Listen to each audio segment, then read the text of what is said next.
nós vamos dar continuidade ao nosso estudo da carta de Paulo aos Coríntios, da primeira carta dele aos Coríntios. Nós estamos estudando uma carta dirigida a uma igreja com sérios problemas.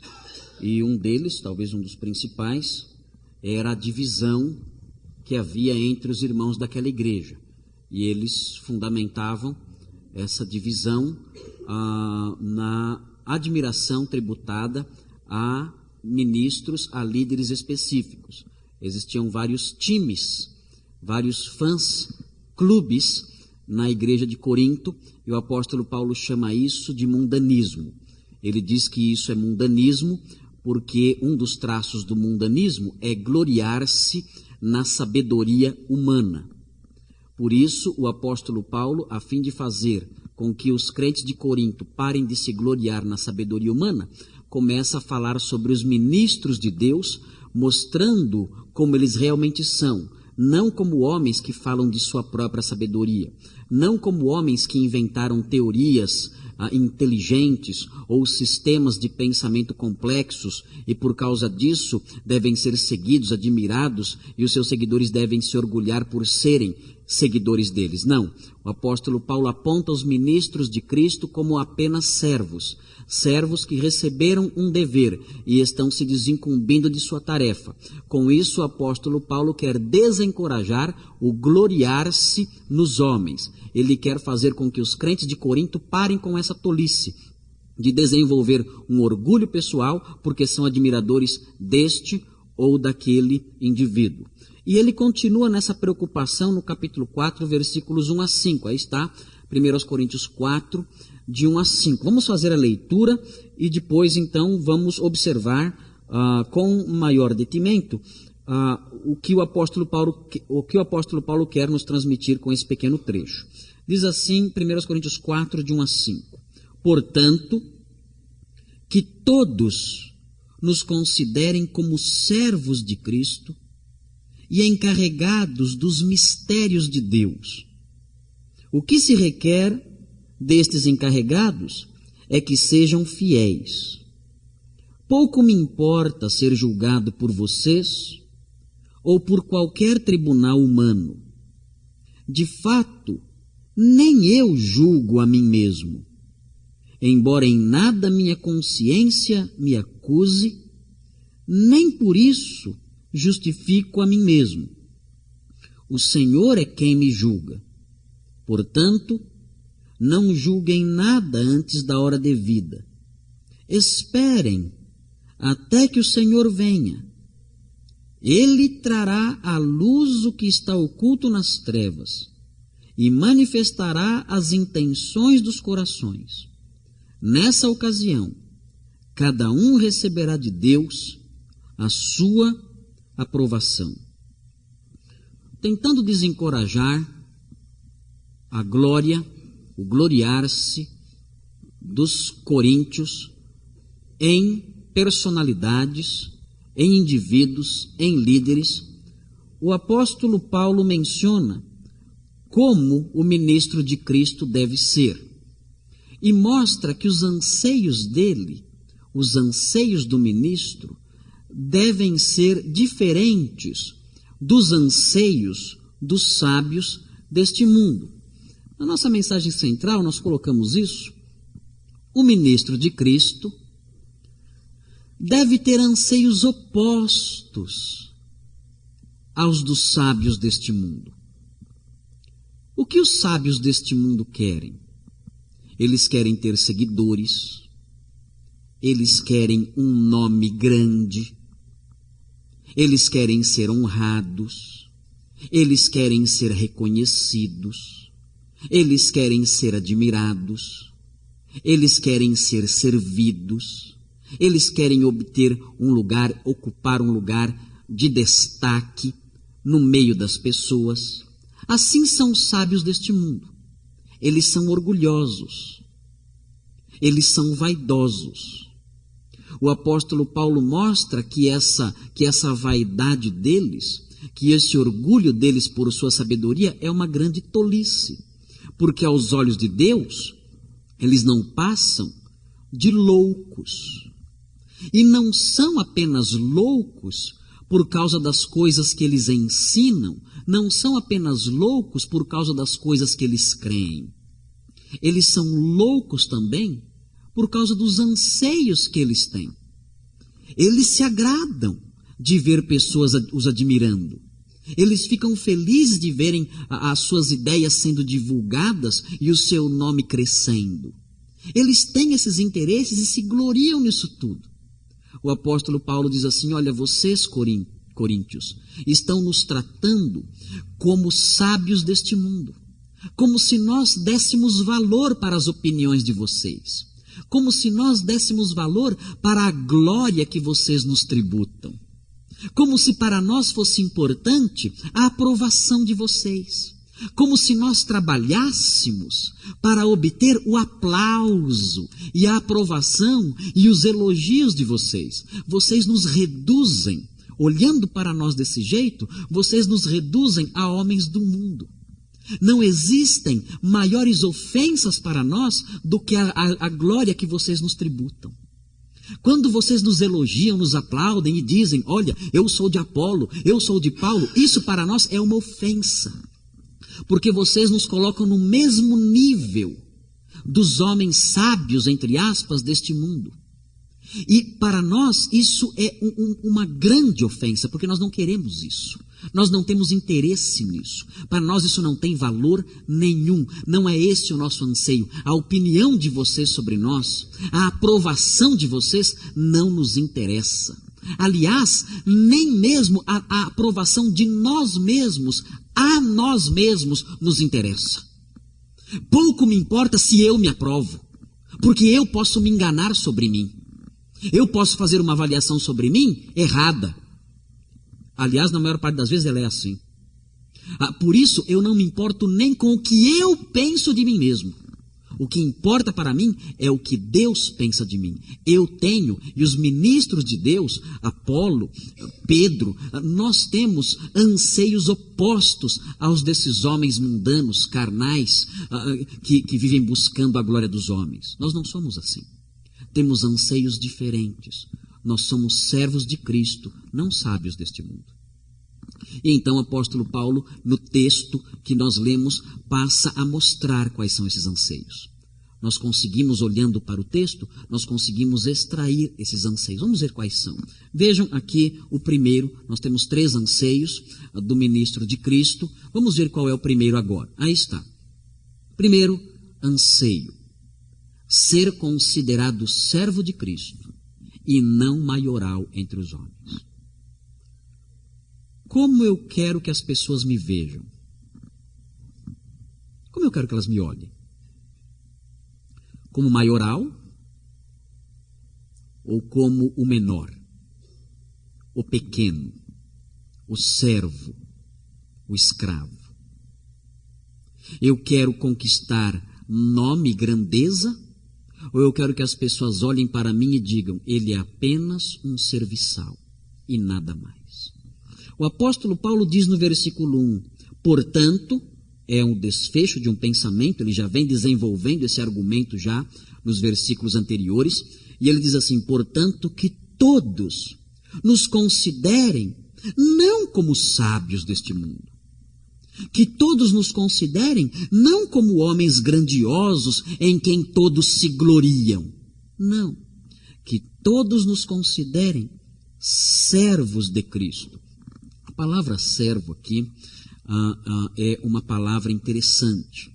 O apóstolo Paulo não usa a palavra diácono, que é uma palavra muito comum no Novo Testamento para se referir a servo. O diácono é aquele que serve. Mas aqui o apóstolo Paulo não usa essa palavra, a palavra diácono. Ele usa uma palavra diferente, uma palavra rara, inclusive, no Novo Testamento, nos escritos do próprio Paulo. E a palavra que o apóstolo Paulo usa é curiosa. Se refere às pessoas, aos remadores inferiores de um grande navio. Os irmãos devem ter assistido já filmes da antiguidade em que os navios são movidos por remadores. Já viram esses filmes? As pessoas, os escravos remavam, né? Vários remos, e tinham os remadores de cima e os remadores de baixo. Então os remos tinham dois níveis, né? 2 níveis. Os remadores de cima e os remadores de baixo. Eu acredito que os mais importantes eram os de cima, porque davam mais velocidade ao navio, faziam com que o navio corresse mais depressa. E tinham lá os auxiliares, os remadores inferiores, que eram os de baixo. Ele está dizendo assim, olha, vocês devem nos considerar os remadores de baixo. Os menos importantes. Essa palavrinha que o apóstolo Paulo usou, que a princípio significava isso, os remadores de baixo de um grande navio, com o passar do tempo ela começou a adquirir um sentido diferente e se tornou a designativa da pessoa que faz tudo. É o escravo quebra-galho. É o escravo que faz os serviços gerais. É aquela pessoa que numa casa não tem um cargo de importância. É aquela pessoa que numa casa não está acima dos demais. É uma pessoa que faz o serviço geral, sempre manual. Caiu um copo no chão, quebrou. Quem vai lá? Vai ele. É do serviço geral. Uma lâmpada quebrou, queimou. Quem vai? Vai o serviço geral. É ele. Sujou alguma coisa, sujou uma parede, temos que lavar. Quem vai fazer isso? Claro, todos sabemos quem é. É o moço, a moça do serviço geral.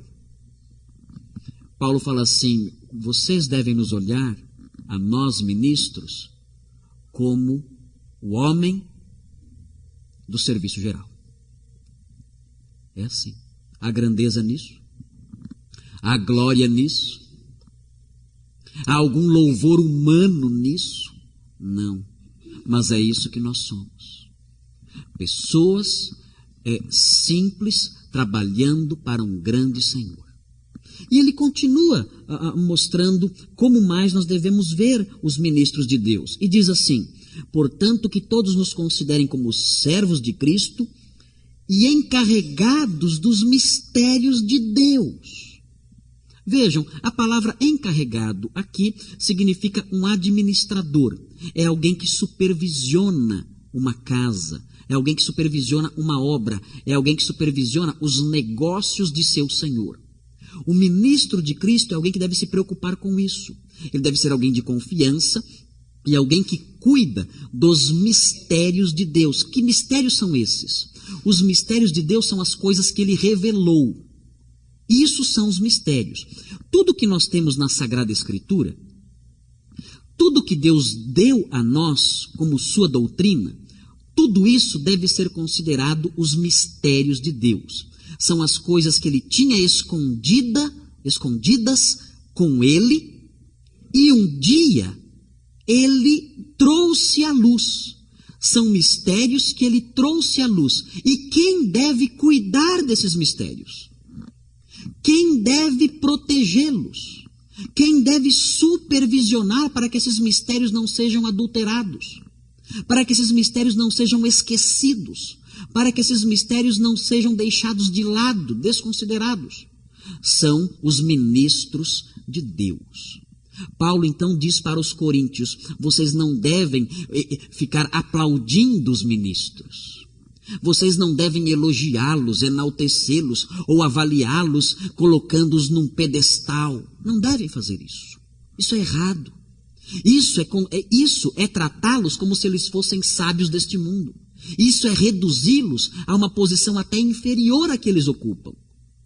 Eles são servos e são administradores. São pessoas que têm uma grande responsabilidade, mas que não ocupam nenhuma posição de grandeza segundo os padrões que o mundo oferece. Esse é o primeiro anseio. É assim que o ministro de Cristo deve querer ser visto. Você quer ser um ministro de Cristo?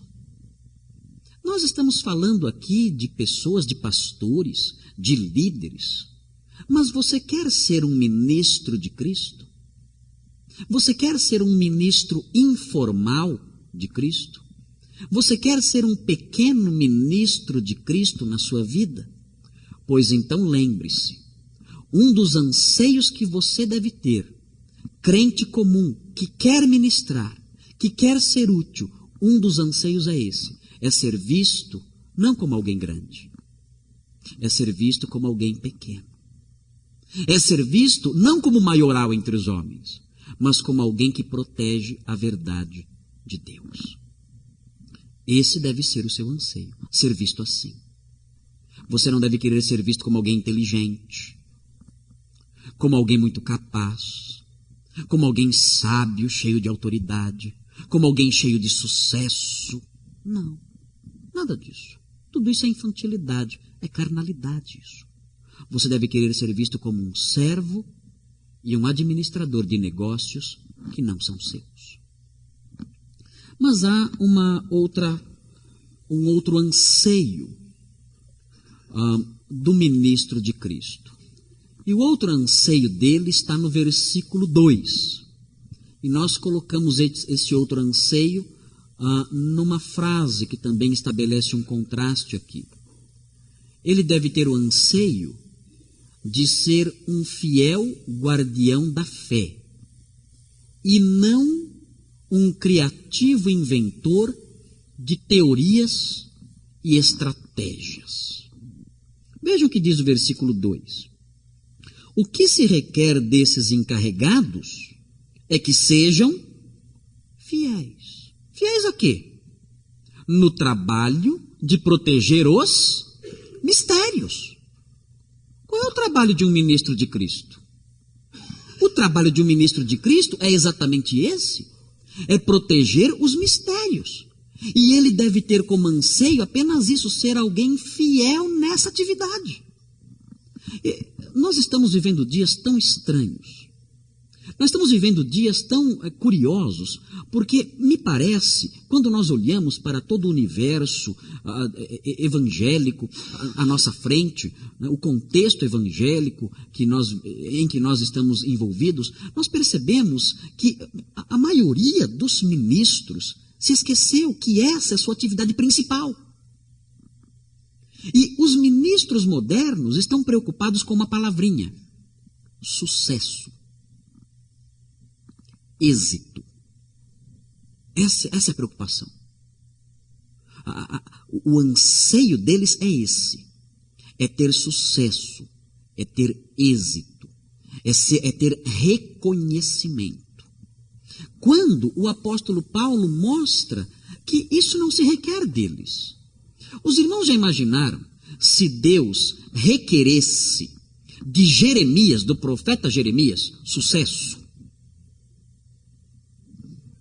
Que grande frustração seria se Deus requeresse sucesso do profeta Jeremias.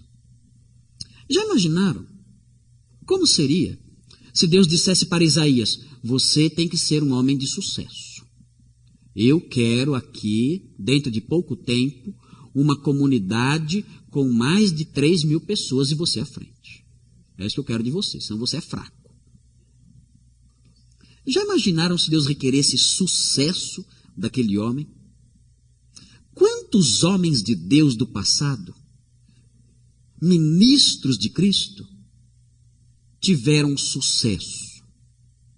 Eu só lembro de um: Jonas, que foi o pior de todos.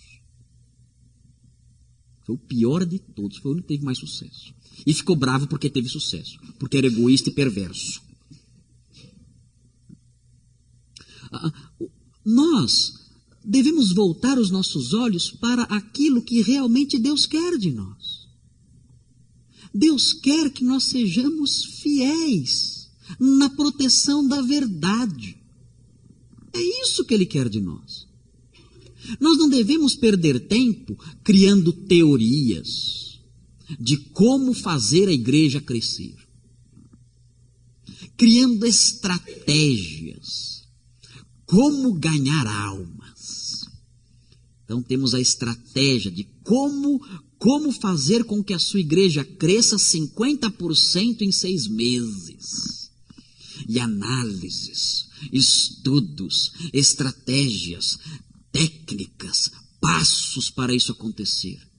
né? E grandes eventos sendo promovidos, e festas, e programas sendo organizados, tudo isso visando a essa estratégia de alcançar este ou aquele objetivo.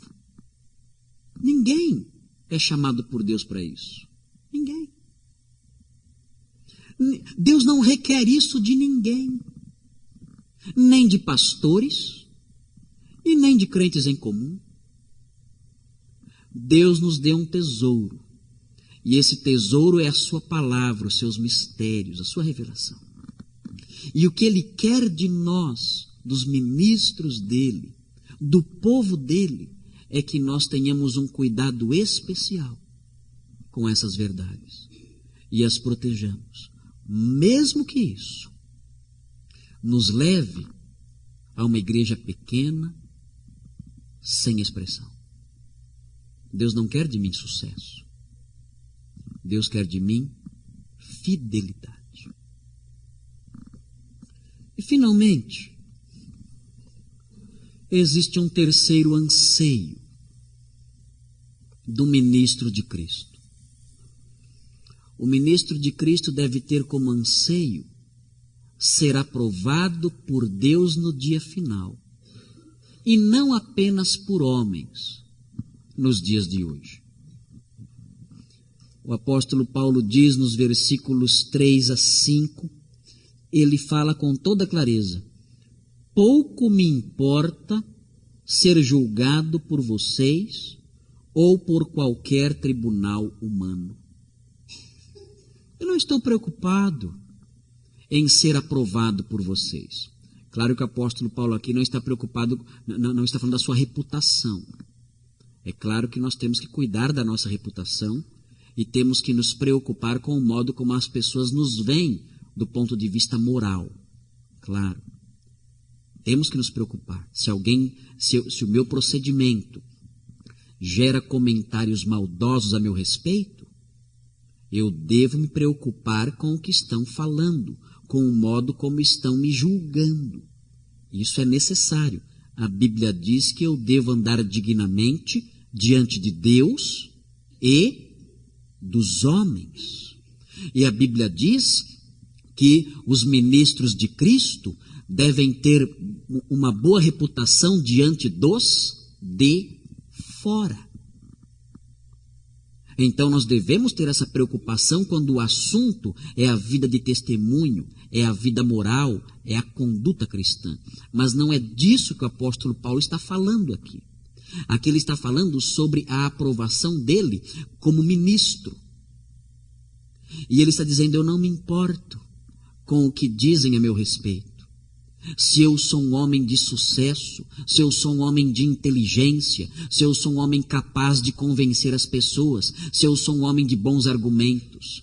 Aqueles que se dizem seguidores de Pedro e que me criticam dizendo que Pedro é melhor do que eu, aqueles que dizem que eu tenho a língua pesada, aqueles que dizem que eu sou fraco em palavras, fraco em presença, eu não me importo com o que eles estão dizendo. E vocês que dizem que são de Paulo, que dizem que eu sou um grande teólogo, que dizem que eu sou o maioral entre todos os apóstolos, que me aplaudem, eu também pouco me importo com o conceito de vocês.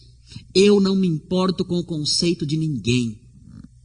E ele segue dizendo, versículo 4, embora em nada minha consciência me acuse, ele não via falhas, o apóstolo Paulo não via falhas no seu próprio ministério. Embora em nada minha consciência me acuse, nem por isso justifico a mim mesmo. Ele diz, olha, eu olho para o meu ministério e eu não vejo falhas.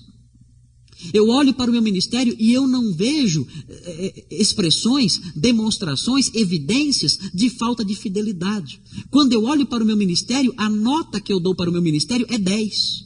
Porque a minha consciência não me acusa de nada. Mas nem com isso eu me importo. Eu não me importo nem com o modo como eu vejo o meu trabalho. Isso para mim também é irrelevante. E ele diz o que é relevante para ele. O Senhor é quem me julga. É isso que importa para mim. Não as minhas avaliações, ou as de vocês, quer sejam positivas, quer sejam negativas. Nada disso me interessa. Eu tenho uma visão diferente. Eu me preocupo com uma outra nota. O boletim que vocês me dão não vale nada para mim. O boletim que eu me dou não vale nada para mim. O que interessa é o boletim de notas de Deus. Esse me interessa. Com esse eu vou me importar. E ele diz, portanto, não julguem nada antes da hora devida. Vocês não sabem. Vocês não conhecem os corações. Vocês podem olhar para alguém e aplaudir essa pessoa. E ela estar fazendo aquilo para a sua própria glória. Vocês podem olhar para uma pessoa e admirá-la. E ver nela grandeza, inteligência, fidelidade, e dizer, esse é o pastor nota 10. Paulo diz, não façam isso. Vocês estão dando a nota antes do tempo. Vocês estão dando a sentença, sendo que nem juízes vocês são. Vocês estão aprovando alguém, sendo que o curso nem acabou ainda. E já estão dando diploma de aprovação. Não deem a nota. Fiquem quietos. Fiquem quietos e não julguem nada. Porque fazer isso agora é fazer isso antes do tempo. Vocês não sabem o que está no coração daquele homem que vocês deram nota, a quem vocês deram nota 10. Vocês também não sabem o que está no coração daquele homem a quem vocês deram nota 2. Vocês não sabem. Por isso, fiquem em silêncio. Por isso, não julguem ninguém antes da hora. E ele diz, esperem até que o Senhor venha. Esse sim é o dia certo de ter contato com a sentença, com a nota final. Ele diz, ele, o Senhor, trará à luz o que está oculto nas trevas. Ele sabe a nota. Ele sabe se quem tirou 10 colou ou não. Ele sabe se quem tirou 2 foi fiel ou não. Ele sabe. Ele conhece coisas que nós não conhecemos. Ele conhece motivações que nós não sabemos. Ele conhece pecados na vida dos homens que nós nem sequer sonhamos que estão ali. Ele conhece segredos que nem o próprio ministro conhece acerca de si mesmo. Ele tem a nota certa, a nota justa. Ele conhece. Nós vamos ficar muito impressionados naquele dia. Muito impressionados. Quando olharmos para ministros, a quem nós daríamos talvez nota 2, 1,5. Lá, ministériozinho fraco, sem expressão, desanimado. Aquele ali sendo chamado para receber um diploma dourado, uma nota 10 com louvor. E vamos ficar assustados quando percebermos o pastor do sucesso, aquele que conquistou cidades para Cristo, aquele que atingiu o mundo com a sua voz de trovão, com sua pregação toda cheia de entusiasmo e de vigor, aquele sendo chamado e dizendo, você tirou 0, entra logo, porque não tem nada para você aqui, saia de cabeça baixa com vergonha, porque sua nota é 0. É 10 para os homens, mas eu conheço os corações, eu conheço as trevas, eu sei o que está nas trevas, eu sei o que está escondido, e a nota que eu tenho para você é essa. Irmãos, não percam tempo dando notas. Naquele dia, Deus dará a nota justa. E nós vamos, sim, ficar impressionados com o que acontecerá. O texto diz, nessa ocasião, cada um receberá de Deus a sua aprovação. É com isso que o pastor tem que se preocupar. O anseio dele é esse. Ele não deve se preocupar se ele vai ser criticado. Ele não deve se preocupar se a igreja vai aplaudi-lo ou não vai aplaudi-lo. Não. Ele deve olhar para os mistérios de Deus e dizer, eu vou ensiná-los e aplicá-los. Mas pastor, se você fizer isso, a igreja vai ficar com raiva de você. A igreja vai dar uma nota baixa para o seu trabalho. Eu não posso me preocupar com a nota que a igreja vai me dar. Eu não posso me preocupar com a nota que outros pastores vão me dar. Eu não posso me preocupar com a nota que o mundo vai me dar. Eu não posso. Eu tenho que me preocupar com uma outra nota, com uma outra palavra de aprovação. Eu sou um servo, um dispenseiro dos mistérios de Deus, e eu devo protegê-los e aplicá-los, sem me importar com o aplauso ou a aprovação das pessoas. É assim que tem que ser. Até o final. Naquele dia, eu quero ouvir dele uma nota boa, não de vocês. Dele a nota 10, a nota 9, a nota 8. Não o 10 de vocês e o 0 dele. Meu anseio é a aprovação dele e dele só. E é claro, isso não se aplica só aos pastores. O contexto imediato aqui fala dos pastores, dos apóstolos, dos líderes, dos ministros de Deus. Mas isso se aplica a cada um de nós. Há uma medida em que cada um de nós é responsável também nos termos desses versículos. Porque o texto diz, cada um receberá de Deus a aprovação. Cada um será avaliado de acordo com o ministério que realizou. Vamos ver as aplicações desse texto, encerrando esse estudo. Aqui está a primeira. Empenhe-se para ser um conhecedor dos mistérios de Deus. Não é para entrar numa religião de mistério, dos oráculos escondidos e tentar ser iniciado, nada disso, né? Para conhecer os mistérios de Deus, basta você abrir este livro e vai conhecer os mistérios de Deus, que já foram revelados. Empenhe-se. Como? Se você é capaz de ler, leia. Se você não é capaz de ler por alguma dificuldade, peça para que alguém leia para você. E não somente isso, mas frequente a igreja, frequente a escola dominical, leia livros, ouça sermões.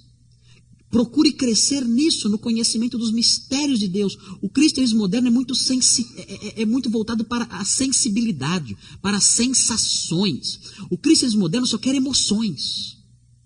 Aquela música do Roberto Carlos, né? São tantas emoções, né? É só isso. Tantas emoções, isso não leva a nada. O cristianismo autêntico, o homem de Deus de verdade, ele valoriza as emoções sim, mas muito pouco. Ele não se empenha tanto na busca de sensações e de emoções. Ele não faz isso. Ele não vai num culto para lá ele ficar emocionado e chorar. Ele não vai num culto para ouvir uma música e aquilo arrebatá-lo, e ele derramar lágrimas, e cair no chão, e levantar a mão. Não é isso. No Novo Testamento isso não existe. Essas são estratégias para encher auditórios. O empenho do cristão deve ser em ser um conhecedor dos mistérios de Deus. Um homem que estuda, um homem que se embrenha nessa imensa selva a explorá-la, conhecê-la, seus contornos, seus riachos, seus lagos, suas árvores, enfim, tudo o que nela há. Conhecê-la, explorá-la. E desse modo ser alguém mais útil. Se nós temos que ser administradores, se nós temos que ser protetores, se nós temos que cuidar dos mistérios, é necessário conhecê-los. Se eu quero ser um dispenseiro útil, um administrador útil, um servo útil, eu tenho que conhecer os mistérios de Deus para protegê-los, divulgá-los, ensiná-los, vivê-los. É assim que tem que ser. Mas o cristianismo moderno é só emoções. Só isso. E isso não nos torna úteis. De modo nenhum. Isso nos torna inúteis. Porque buscamos coisas vazias que não nos dão sustentação e não nos dão capacidade para trabalharmos em prol do reino, de modo a expandi-lo e fortalecê-lo. E continuando, a fim de tornar-se mais útil no trabalho cristão, como um guardião da verdade, e deixar de perder tempo com teorias inventadas pela criatividade humana. Você deve ser um mestre, um estudioso, conhece a palavra de Deus. Então sim, vai ser útil no reino, protegendo esses mistérios e divulgando-os mais e mais. Mas há uma segunda aplicação. E a segunda aplicação é a seguinte: é bom o crente ser bem visto e aprovado por todos. Já falamos isso. E os textos que estão aqui mostram essa preocupação do crente com a sua reputação. Mas a nossa preocupação nesse sermão é outra. Vejam, porém, ele nunca deve deixar de agradar a Deus para obter a simpatia das pessoas da igreja ou do mundo. Acima de tudo, e custe o que custar, ele deve agradar ao seu Senhor. Isso deve vir em primeiro lugar. Tudo mais é secundário. Nós não temos que nos preocupar com o que os incrédulos pensam, do que nós fizemos, do que nós dissemos. Nós não temos que nos preocupar com o que o nosso irmão, talvez um pouco menos... tira o meu volume, por favor, um pouquinho. Com o nosso irmão, talvez um pouquinho menos informado, pensa, ou que um outro pastor pensa. Não. Se o que eu estou fazendo é o que a Bíblia diz, é isso que eu devo fazer, não importa o que vão dizer de mim. Eu não tenho que me preocupar com a aprovação das pessoas. Nunca esqueço o dia que eu fui pregar numa igreja em Caxias do Sul. E disseram para mim: pastor, o senhor, por favor, quando for pregar, não fique falando sobre inferno, pecado, porque nós teremos muitos visitantes. E isso assusta as pessoas. Foi isso que disseram para mim lá o grupo de líderes, de ministros de Deus, lá no cantinho, lá antes de começar o culto, na salinha ao lado. Eu disse: eu lamento muito, porque o meu objetivo ao vir para Caxias do Sul é exatamente esse: é assustar os incrédulos, é deixá-los em pânico e desesperados, e deixá-los com muito pouca vontade de voltar aqui de novo. No que depender de mim, eles vão sair daqui tão desesperados que talvez nunca mais voltem. E se isso acontecer, eu terei cumprido meu papel. Vocês chamaram a pessoa errada. Se vocês querem que eu diga o que vai agradar os incrédulos, eu não vou pregar hoje. Se querem que eu pregue, eu vou dizer o que eles não gostam de ouvir. Esse é meu trabalho. É assim que eu faço. Eu não estou aqui para agradar as pessoas. Estou aqui para fazer o que Deus manda. E Deus diz que eles são pecadores. E Deus diz que eles precisam de perdão. E Deus diz que eles precisam de arrependimento. E Deus diz que eles precisam de uma vida reta. E Deus diz que se eles não se arrependerem, eles estarão perdidos, indo para o inferno, preparado para o diabo e seus anjos. E é exatamente isso que eu vou dizer lá hoje. Tá bom, pastor, tudo bem então. E foi exatamente isso que eu disse lá. E o terceiro, a terceira aplicação está aqui, também dirigida a todos nós. Aqui está. Nunca perca de vista a dimensão escatológica do serviço cristão. O que é isso? Uma dimensão escatológica. Nós devemos ver o ministério cristão, o trabalho cristão, devemos olhá-lo pensando lá na frente, no dia final. Eu não devo ver o ministério cristão pensando no sucesso aqui, na aprovação aqui. Eu devo ver o ministério cristão olhando lá para frente. Tudo que eu for fazer no trabalho cristão, eu devo pensar: o que vai acontecer por causa disso naquele dia? Quando eu me encontrar com o meu Senhor, que avaliação eu vou ouvir dele sobre isso que eu fiz hoje? Quando alguém deixa de lado um cargo na igreja, não deve pensar o que o pastor vai pensar. Ai, será que o pastor vai ficar bravo? Não, não se preocupe com o que o pastor vai pensar. Alguns vão deixar o cargo na igreja para deixar o pastor bravo. O pastor vai ver só. Vou deixar meu cargo sobre a mesa. Estão preocupados com o que o pastor vai pensar. Não pense assim. Pense que seu cargo vai ficar sobre a mesa. Até aquele dia. Naquele dia o Senhor se dirigirá à mesa. E então avaliará o que você fez. Porque a nota do pastor não importa. A aprovação ou a desaprovação do pastor não interessa. O que você fez na igreja, no trabalho da igreja, sendo fiel ou abandonando tudo, sendo leal, se preparando bem ou fazendo tudo de qualquer jeito, aceitando suprir as necessidades ou virando as costas para as necessidades que precisavam de você, tudo isso será julgado não pelo pastor Marcos, não pelos diáconos da Igreja Batista Redenção.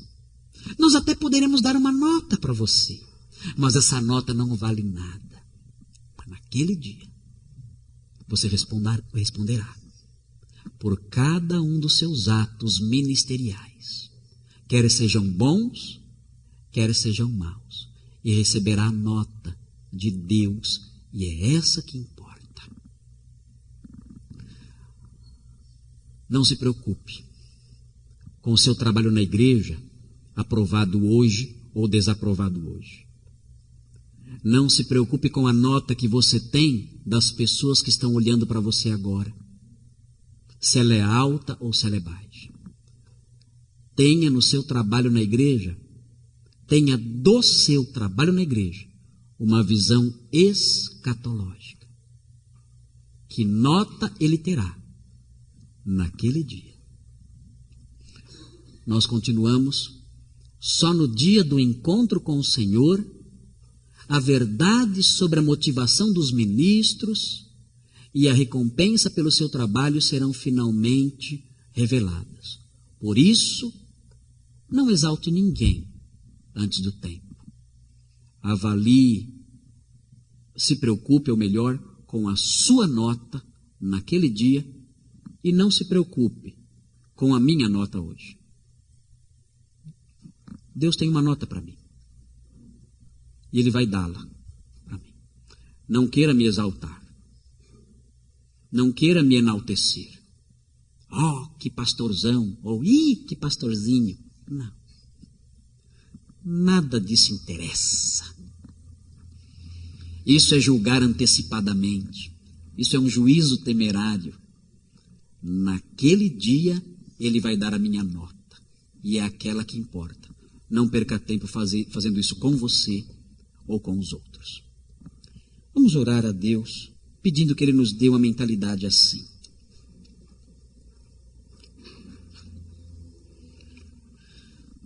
Senhor Deus, nós somos tão mundanos tantas vezes. Quando olhamos para essas coisas, elas são tão diferentes do modo como nós pensamos, falamos, fazemos. A sua palavra sempre nos confronta. Ela sempre nos quebra. Ela sempre nos lança ao chão. E quando pensamos que estamos bem em alguma área, como uma luz a perscrutar tudo, ela vem e mostra a falha, mostra o erro. E nós então nos prostramos dizendo: Senhor, tem misericórdia de nós. Ajuda-nos. Ajuda-nos para que cresçamos, mesmo naquelas áreas que pensávamos que tínhamos crescido. Queremos pedir que essas coisas que estudamos nesta manhã, esses poucos versículos tão fortes, tão pontiagudos, que nos incomodam tanto, pedimos que essas verdades penetrem na nossa alma e façam parte de nós. E com sabedoria, com bom senso, saibamos aplicar essas coisas no nosso viver. Lembrando-nos sempre a Deus que o nosso anseio deve ser que as pessoas nos vejam como servos, que sejamos fiéis e que nos preocupemos com a sua aprovação e não com o aplauso dos homens. Pedimos isso, suplicamos essas bênçãos, que essas coisas estejam presentes em cada um aqui, em nome de Jesus. Amém.